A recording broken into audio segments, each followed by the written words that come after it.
So I have my half a cup of my aromatics salt. I'm going to pour that at the base of my neti cup. Now I'm just going to fill my neti cup with lukewarm water. You'll find in time what temperature you like. You'll get so good at netting if you're camping. It can be a little uncomfortable if the water is too hot or too cold, but you'll become a pro.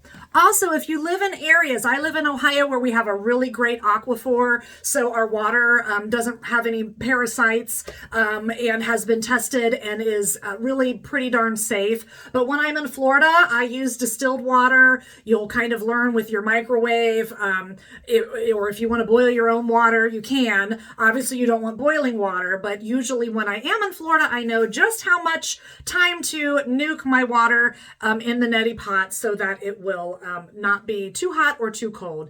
Instantaneously, though, these non-iodized flaked salt particulates will just instantly dissolve in the water. So let's see how this goes on video. The biggest advice I have is you want to keep the mouth open. In the beginning, the water might go up the septum and out the mouth. That's okay. If you close the mouth, that's when it might feel like you're swimming and you're swallowing water. And it shouldn't be that way. The neti should be calm and relaxing. It's really good to open up the upper chakras. It's good to stimulate and calm the mind. A lot of people yogically use neti pot for all of that. But even if you're just coming from the science of Western medicine, and keeping everything cleansed. If we just use the salt on its own, it could be drying. And in the dead of winter, when it's really dry, you might get some bloody noses. When I was in New Mexico and people would neti without this particular brand, it's like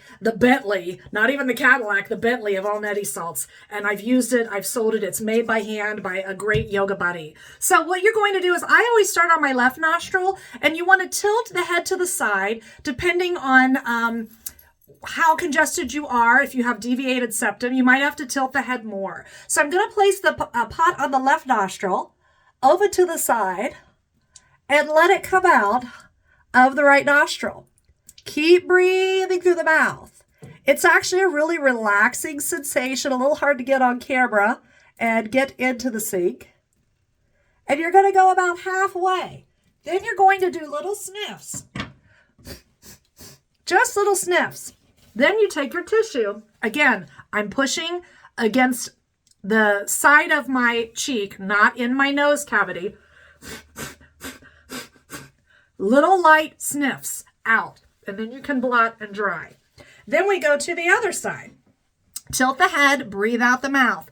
In the beginning, it may come out the mouth. That's okay. As those septums get cleaned and cleared, as you tilt deeper, you'll be able to get more fluid coming in and out the nose. If you actually have a sore throat, you can deliberately not tilt so much so that the neti salt can go up the septum and out the throat. It really is a godsend for a sore throat, especially when we get those lesions back there and you get all that gunk of mucus stuck into the back of your throat. The neti pot will either get you out of your colds and flus faster, it will get all that junk out of your lungs quicker, or it will keep you from getting them. I have had times where I would neti in the morning or at night, and I might have had a little bit of tingling here in the tear duct. And what I've learned over the years is that's a sign that the essential oils in this salt, with the healing principles of the salt, are killing the diseases going through, and it's kept me healthy. So now I just keep my mouth open and I neti kind of hard. Let's see what happens if I stand on the stool. Welcome to my bathroom. All right. And so as I'm coming in one nostril and out the other, it's moving with me. Move the camera with me. There we go. And eventually you'll be able to hold a conversation here, but realistically you want to relax. You want to breathe. I've come to the end of the water. I'm going to do my little sniffs. Again, this isn't super fancy, but this is practical. And I'm here to help you heal and help you stay healthy. I do my little sniffs.